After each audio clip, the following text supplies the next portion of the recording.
The New York Shipbuilding Corporation was formed in 1899.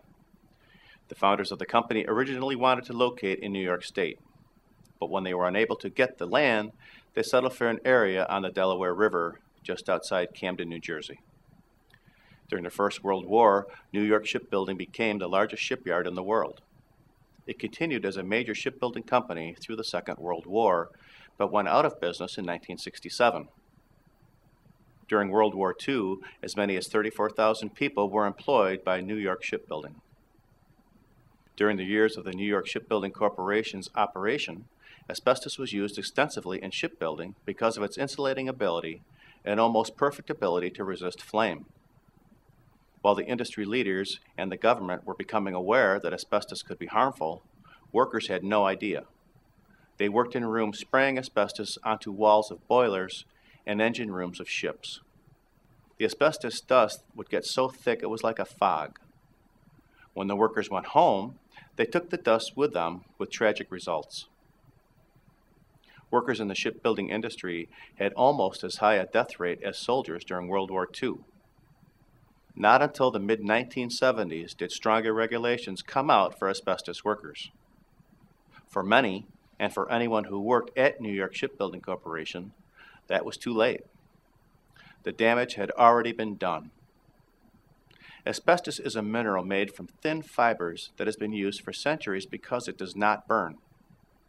History says that in ancient times, the Romans wove asbestos into tablecloths and napkins because they could then clean them by throwing them into the fire. Even then, however, some people were aware that something bad happened to the lungs of people who spend too much time around asbestos. The fine fibers that make up the mineral flake off easily. When the pieces are small, they become airborne, and anyone in the area can inhale the fibers or dust. When the dust gets into the lungs, it interferes with the lungs' ability to provide oxygen to the body. When a person inhales, oxygen goes into the lungs and into the alveoli within the lungs. These alveoli remove carbon dioxide from the blood and exchange it for clean oxygen. The carbon dioxide is then exhaled. When asbestos gets into the alveoli, the body produces cells to get rid of it.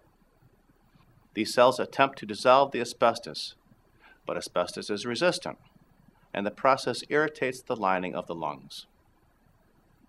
When the lining of the lungs is irritated long enough, it starts forming scar tissue. This tissue builds up until the alveoli are unable to do their job of exchanging carbon dioxide for oxygen efficiently. The person may start feeling out of breath. At first, the symptoms may be very mild, but over time they get worse until breathing is painful and difficult. This condition is called asbestosis. There is no cure for asbestosis, and it can lead to further medical problems. As the scar tissue builds up, the lungs lose their elasticity. Blood pressure in the vessels in the heart starts to increase. To combat the increased blood pressure, the heart has to work harder. Eventually, this can lead to heart failure. Malignant mesothelioma is also caused by asbestos exposure. It is a serious form of cancer that has high mortality rates. As with asbestosis, there is no cure. Doctors can treat the symptoms, and they can try to slow the progression of the cancer. In recent years, there have been many developments that not only allow doctors to diagnose these conditions earlier, but that will hopefully allow them to find a cure. In the meantime, people who worked around asbestos and their family members continue to suffer. Thank you for watching. This video was produced by Asbestos.Net, a leading resource on all aspects of asbestos and mesothelioma.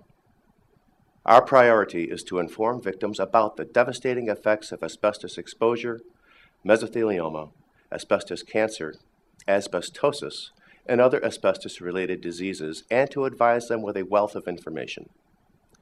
Individuals whose lives have been touched by mesothelioma have numerous questions and concerns. Their caregivers and family members also need accurate, reliable information. If you or a loved one have been diagnosed with mesothelioma or asbestos cancer and need more information, we invite you to visit and explore the thousands of pages of oncologist-reviewed material on Asbestos.net, to call our convenient toll-free number shown below and speak with a mesothelioma specialist, or to use the simple contact form found at Asbestos.net to request a free copy of our informative books, custom inserts, and DVD. Asbestos.net, information and help for patients and families.